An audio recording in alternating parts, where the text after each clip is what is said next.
This is about the use of MiServer as a replacement for Windows Quad WC, which I've been using for many years. And I'm implementing, during a visualization of a match between two species of ants under a specific set of rules. So we've got MiServer at the front end for Dyalog APL application. We're at my ant world as an example, and it's an implementation of the 2004 ICFP Programming Contest, which is defined by a paper called Dinner with Ambiants. The object of this programming contest was to design an ant colony that will bring the most food particles back to the anthill while fending off ants of another species. To win the contest, one had to submit a neural wiring for an ant colony's brain. A text file containing codes for a simple finite state machine that is run by all of your ants. In principle, the entry could be written by hand, but for complex behaviors, it would be useful to write tools that generate an ant code in some way. Any programming language could be used for this purpose, so I decided to implement it in APL. I didn't enter the competition. This is a sample world. It consists of 100 by 100 rectangular array of hexagons. Within that world, there are rocks which are shown as darker areas. The ants can't, for some reason, climb over rocks. I never understood that. There are two anthills, a red anthill and a black anthill, and at the start, these anthills are populated with one ant per cell. You can only have one ant in a cell at a time. And there are also caches of food around the place, which are shown in yellow. This is a bit of a close-up. I don't know how well you can see the contrast between the fact that these are hexagonal cells, and I've got red ants who are triangles within each cell location. At the beginning, all the ants are facing in the same direction, and they all start off at effectively their quad LX. They're in that starting position. Because the nest, because of the non-symmetricality of the worlds, to make sure that both ants have the same advantages, we play it in two halves. And like game of football, you change ends halfway through the game at half time. Because of APL, we can do it in parallel. I'm running both worlds, or the two halves, simultaneously. So I have, rather than 100 by 100, I have 200 by 100 rectangular array with the colors switched over. I originally wrote this in Dyalog APL using Quad WC. And I was getting a refresh rate of about 1 frame every 2 seconds, and animating switching between frames. Now, hopefully, I can give you a demonstration of Mark 1. No MiServer. This is straightforward Windows Quad WC code. And hopefully it comes up. Right. And they're off. You can see it's very slow. And if I don't see, yes, you can see at the bottom, I've got 2 buffers, and I fill one while refreshing the other. And you can see the refresh rate is pretty appalling.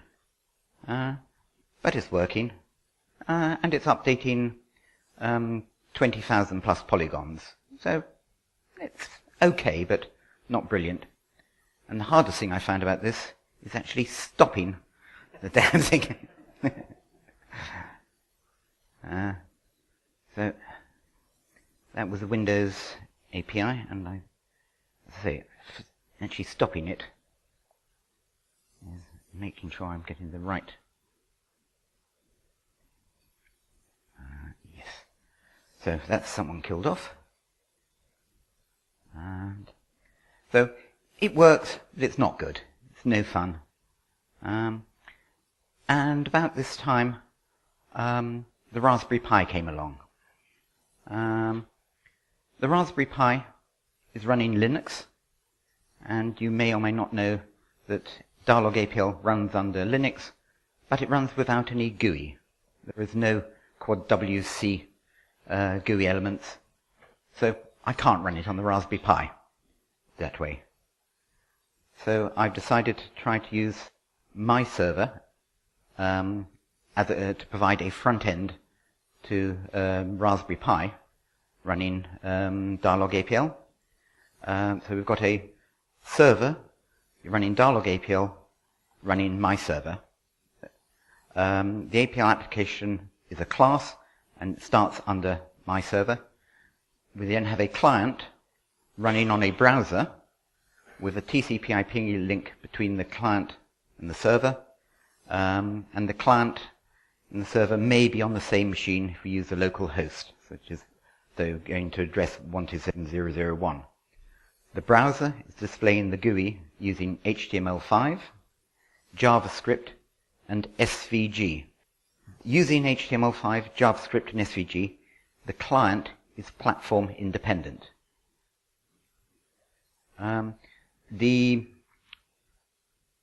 To use this, I am using an XMLHttpRequest. I don't know what this means. I don't need to know what it means, but I know it uses AJAX, which allows asynchronous communication between the browser and the client, and that's using JSON as an interchange format. These names, I don't need to know anything about them, because MiServer is doing all the work, but they're the technology that MiServer is using. I'm now going to try starting up Dyalog15 14.1, load MiServer free on it, start my class which I called hex, switch to the client, start the browser, and navigate to the address. Right.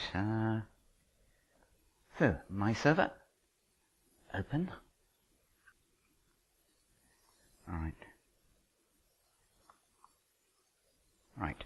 I've now got saying it's ready, and I've got a address, so I can right mouse click on it, open that link, and hopefully that link will start up a browser.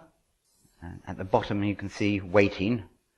This is a critical stage. If the APL is too slow at generating all the stuff it needs, we don't get anything. Luckily, it's come up. So I've got the information about it at the front, information about the controls that I have, selecting the world, swapping the ants over, running forwards, backwards, pausing, a step size, that's a number of animations between each frame refresh, and a speed control, so I can run it in slow motion.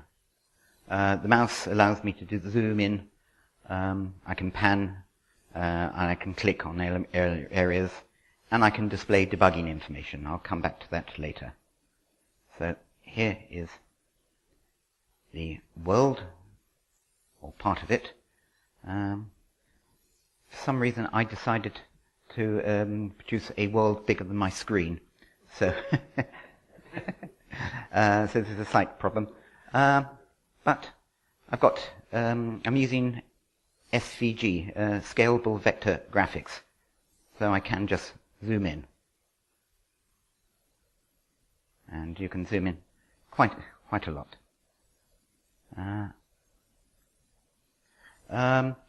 Let me tell you a little about this. The ants are just simple triangles. They this is a red ant nest, and it's got red ants. When they get food, they turn green. Something about the quality of the food. They drop the food on the nest in the red area, and they go out and look for more food. If I've highlighted one ant now, and you can just see him.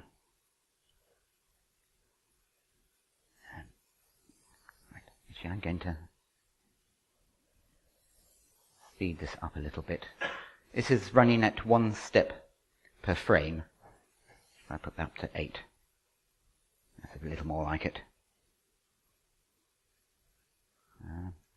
So the ant had food. This red ant, if we can follow him, he's going out, found some food, goes back to the nest, and that's quite a reasonable speed.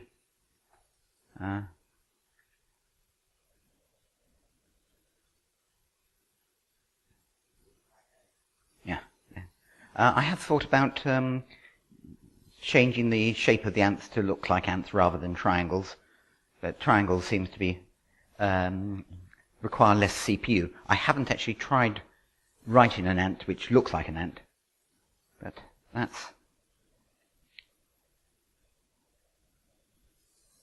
when you zoom out to this level, they're not moving as fast because they're only moving a small distance.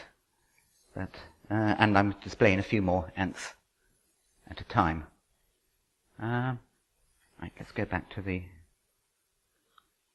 presentation. So, a little bit of APL. I'm using MiServer 3, but I'm using it with the information I was given last year, and no documentation as of last year.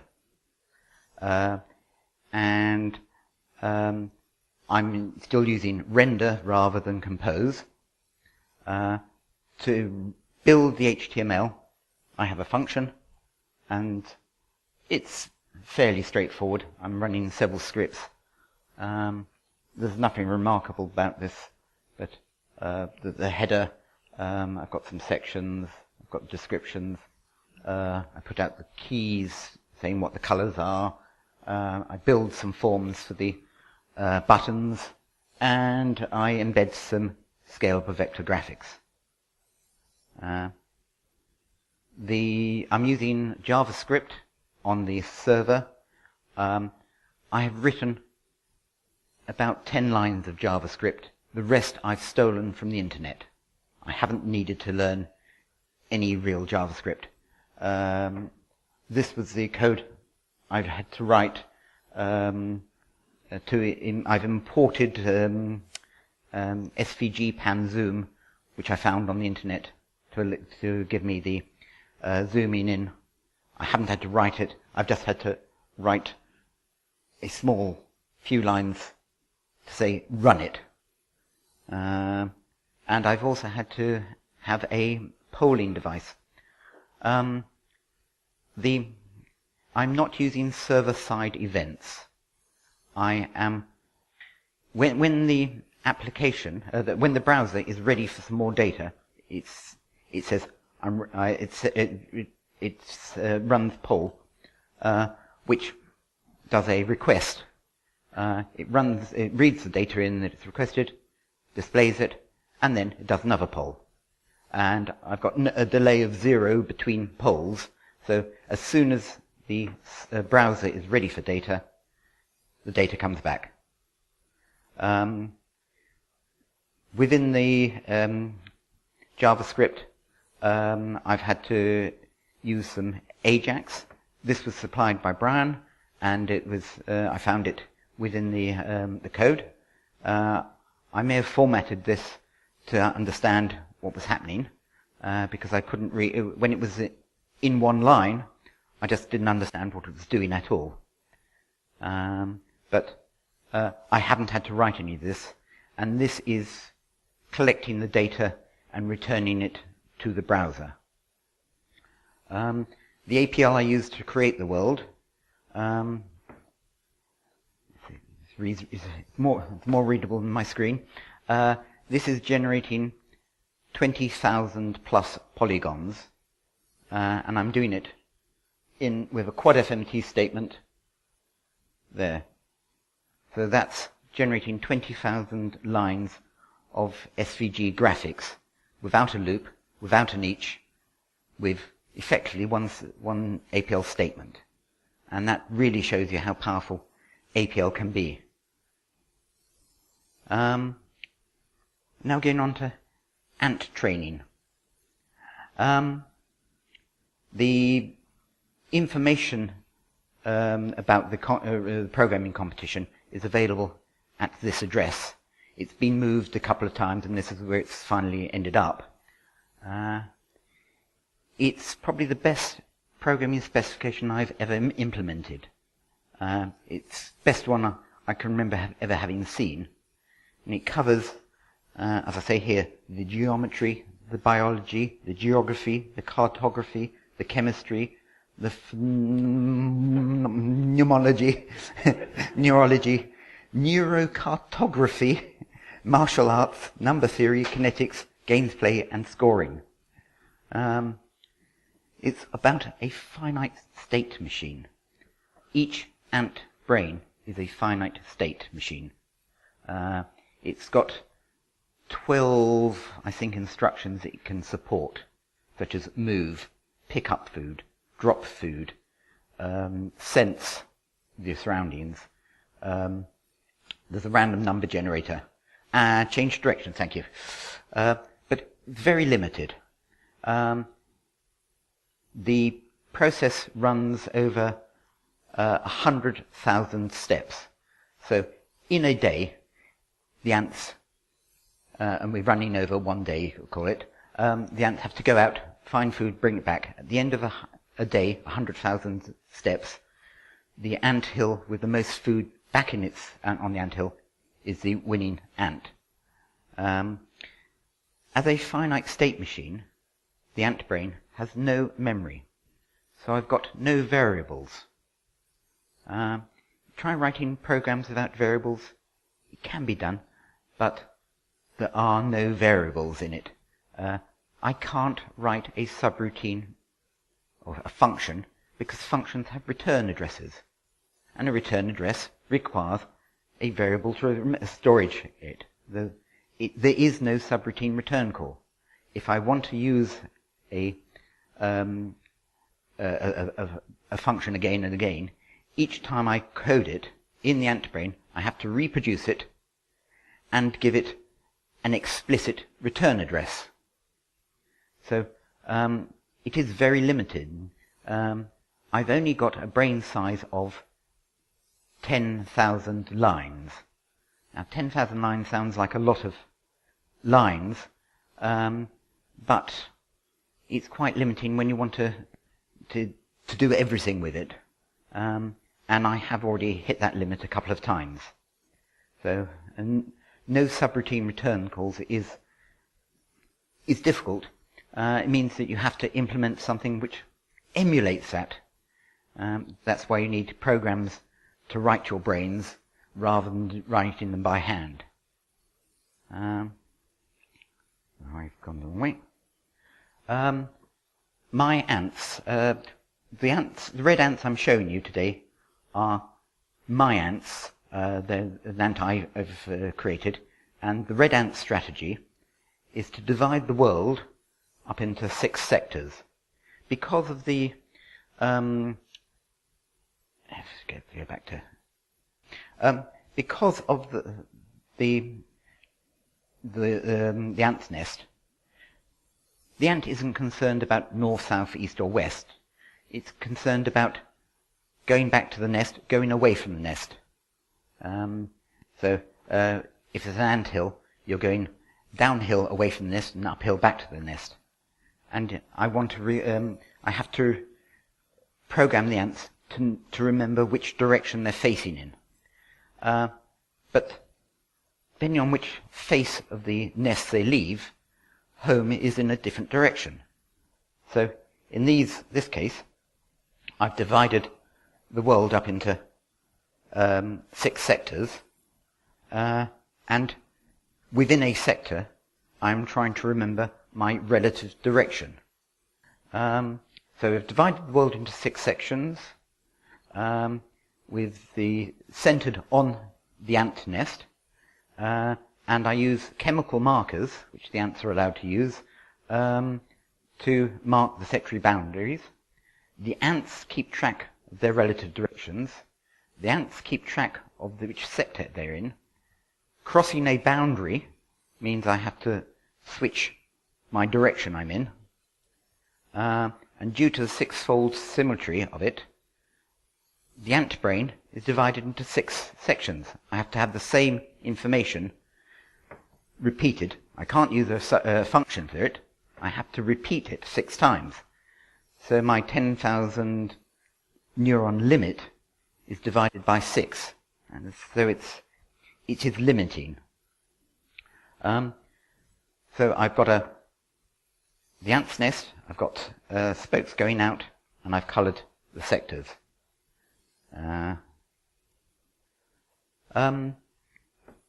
APL functions to write out the instructions to do specific things such as I have to decide what type of ant am I? Am I a worker? Am I a guard? Am I a trailblazer? When I'm foraging for food, there's one set of instructions. How do I find the food? Where have we looked for before? There's another set of instructions for returning to the nest with the food. And that when you're returning to the nest with food, I want to leave a trail of markers, breadcrumbs or so, so somebody else can find the food. Some ants are guarding the food within the nest. Some ants are navigating around the world. I have to implement logic such as and I've also had to implement comments to aid debugging, because when it goes wrong, or when the ants get trapped somewhere, trying to find the original instructions which generated that movement can be quite difficult. So this is the top level function to build the ants.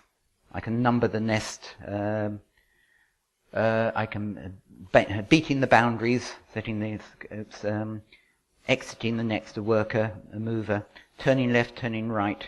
That's when 2 ants are heading towards each other, trying to get 2 ants to go past each other. They both want to turn left to bypass each other. I've got information when there's food ahead, when I'm on a border, when I'm on a blank area, when I'm on food, returning with food.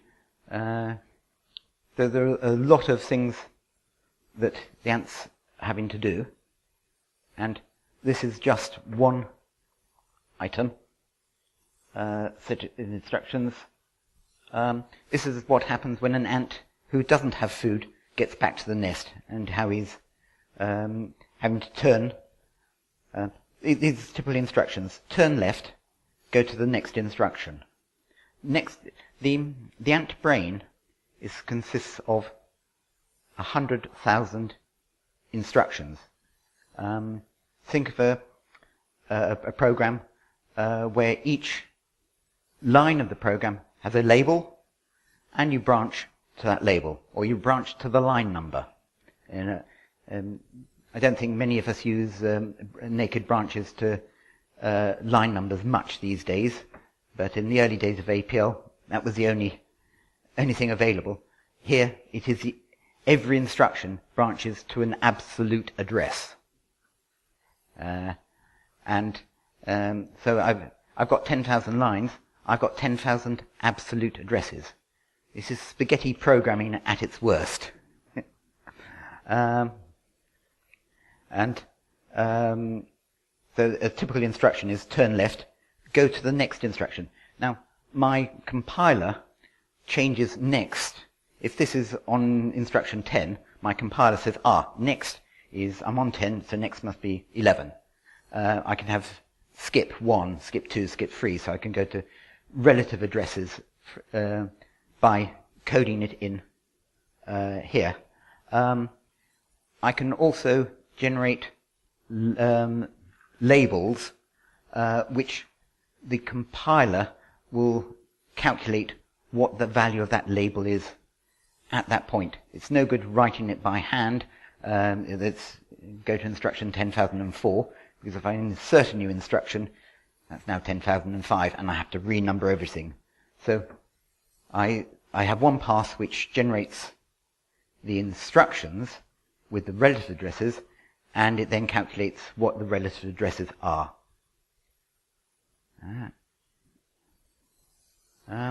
I also have a debugging aid.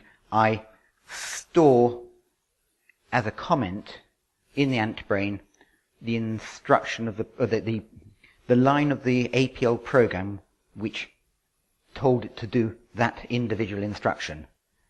The black ant strategy. They use successive rings around the nest with different markers. I'm currently on 13,000, step 13,000 out of 100,000. Going. So I'm running this backwards. Hopefully. 6,000. Right.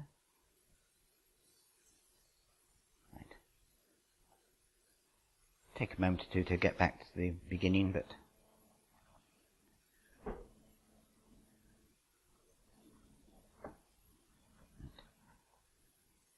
so I've got 15 minutes more, I think. Yep, yes, 15 minutes. Right. Okay. I'm now going to change the step size to 1. Run this forwards, but changing to the black ant markers. I'll implement that to the higher speed. A bit faster than that. 16. So this is the black ant strategy.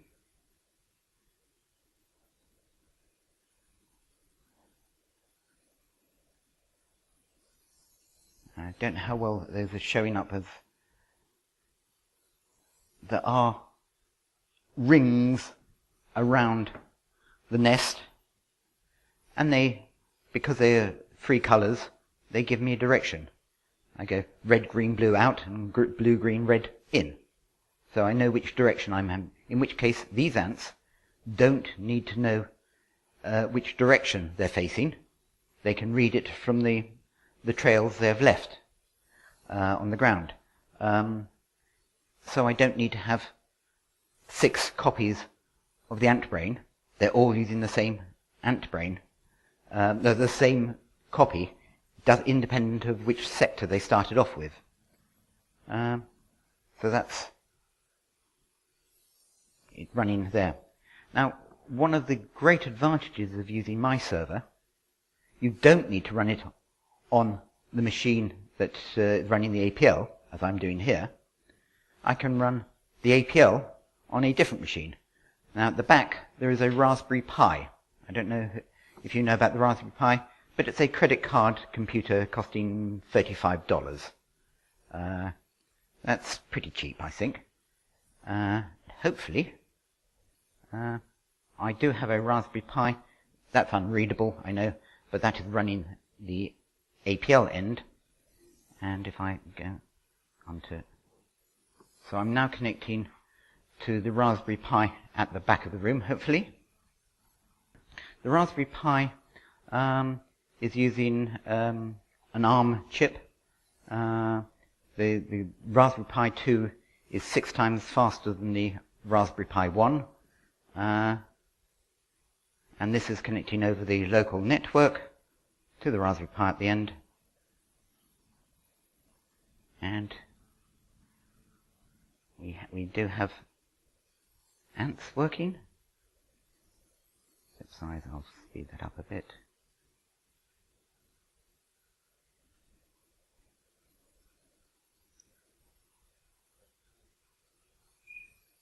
So that's Raspberry Pi running Dyalog APL over the internet, browser, this end, displaying it.